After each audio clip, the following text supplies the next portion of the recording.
सुशांत सिंह राजपूत की मौत के मामले में हर दिन चौंकाने वाली बातें सामने आ रही है। पहले कई सारे व्हाट्सएप चैट सामने आए और अब कई सारे खुलासों के साथ सुशांत के परिवार ने चिट्ठी लिखी है, जिसमें बताया गया है कि सुशांत के साथ गहरी साजिश की गई थी और इसी साजिश के तहत सुशांत हनी ट्रैप गैंग की गिरफ्त में फंस चुके थे। ये रिपोर्ट देखिए।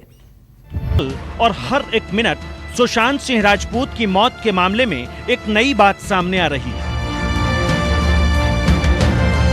रिया चक्रवर्ती और सुशांत की बहनों की ओर से पहले आपस वाली व्हाट्सएप चैटों को सार्वजनिक किया गया। अब सुशांत के परिवार ने एक चिट्ठी जारी की है, जिसमें लिखा गया है कि सुशांत एक हनी ट्रैप गैंग की चपेट में आ गए थे।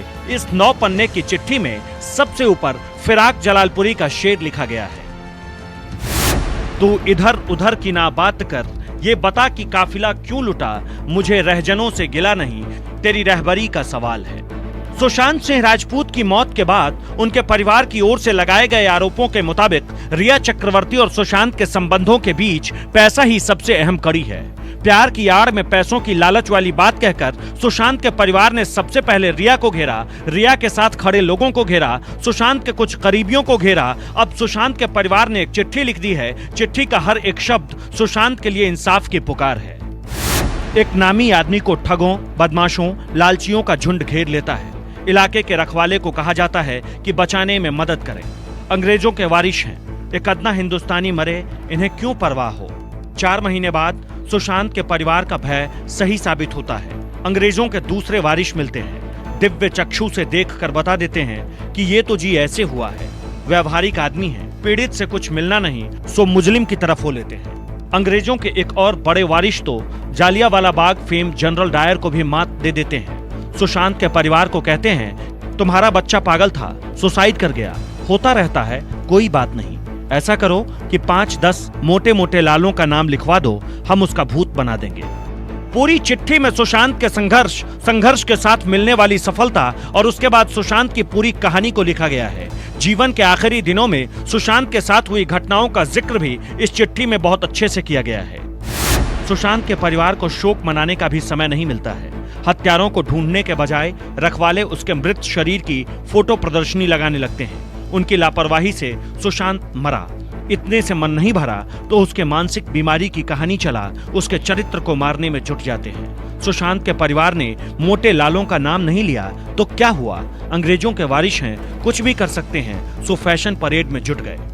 पूरी चिट्ठी में सुशांत की मौत के बाद से मुंबई में इस केस के इर्द गिर्द हो रही घटनाओं को विस्तार से बताने की कोशिश की गई है, जिसमें एक हनी ट्रैप गैंग को लेकर भी जिक्र है। सुशांत के परिवार का सब्र का बांध तब टूटा जब महीना बीतते ना बीतते महंगे वकील और नामी पीआर एजेंसी से लैश हनी ट्रैप गैंग डंके की चोट पर वापस लौटता है। सुशांत को लूटने मारने से तसल्ली नहीं हुई, सो उनकी स्मृति को भी अपमानित करने लगता है। उनकी बारात में रखवाले भी साफा बांधे शरीक होते हैं। सवाल सुशांत की निर्मम हत्या का है। सवाल ये भी कि क्या महंगे वकील कानूनी पेचीदगियों से न्याय की भी हत्या कर देंगे। इससे भी बड़ा सवाल है कि अपने को एलिट समझने वाले, अंग्रेजियत में डूबे पीड़ितों को हिकारत से देखने वाले नकली रखवालों पर लोग क्यों भरोसा करें। एक तरफ सुशांत के परिवार ने चिट्ठी लिखी तो दूसरी तरफ सुशांत के पिता केके सिंह के वकील विकास सिंह ने सुशांत के रूममेट सिद्धार्थ पिठानी को घेर लिया है। विकास सिंह ने कहा कि जब तक एफआईआर दर्ज की गई तब तक सिद्धार्थ पिठानी सुशांत के परिवार के साथ था, लेकिन एफआईआर दर्ज होते ही सिद्धार्थ ने अपना पाला ही बदल लिया। सिद्धार्थ पिठानी जब मौत हुई तो वहां पे सिर्फ वही था, उसी ने बॉडी को उतारा, उसी ने लिटाया। He did not wait for, उसकी सिस्टर आ रही थी, रास्ते में थी, 10-15 मिनट दूर थी, उनके लिए वेट भी नहीं किया। लेकिन सिद्धार्थ पिठानी ने इंटेलिजेंटली क्या किया कि परिवार के साथ संपर्क बना के रखा और लगता रहा एज इफ कि वो परिवार को बहुत ज्यादा हेल्प करना चाह रहा है, रिया के खिलाफ बोलता रहा। तो एफआईआर दर्ज होने तक वो परिवार के साथ रहा।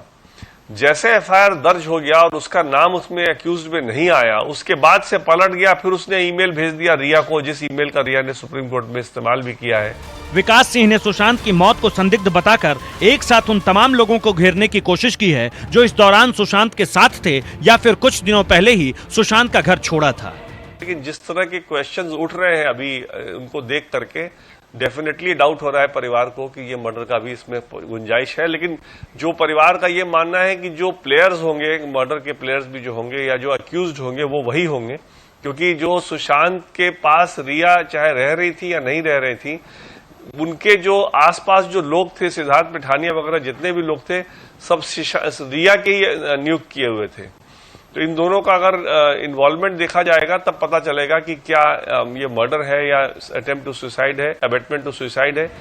हालांकि कुछ दिन पहले न्यूज 24 से बात करते हुए सिद्धार्थ पिठानी ने स्वीकार किया था कि जब सुशांत की मौत हुई तो वो उसी फ्लैट में थे और उन्होंने ही सुशांत को फंदे से उतारा था। ये तब पता चला जब उन्होंने सुसाइड कर लिया। तुरंत जब हम लोग दरवाजा तोड़ के अंदर गए थे, हमने चाबी वाले को हेल्प लिया था। ऑनलाइन गूगल सर्च करके हमने बुलवा लिया था उनको।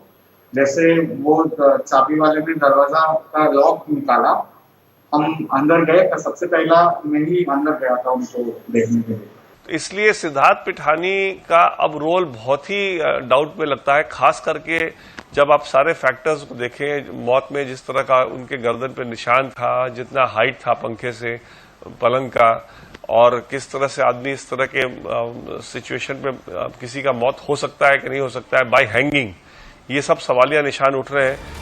सुशांत की मौत कैसे हुई, इसकी जांच बिहार पुलिस से लेकर महाराष्ट्र की पुलिस तक कर रही है। दूसरी तरफ ईडी से लेकर सीबीआई तक हर तरह से जांच के बाद जानना चाहती है कि आखिर सच क्या है, क्योंकि हर एक बीतते दिन के साथ सुशांत की मौत की कहानी उलझती ही चली जा रही है। मुंबई से दीपक दुबे के साथ ब्यूरो रिपोर्ट, न्यूज़ 24।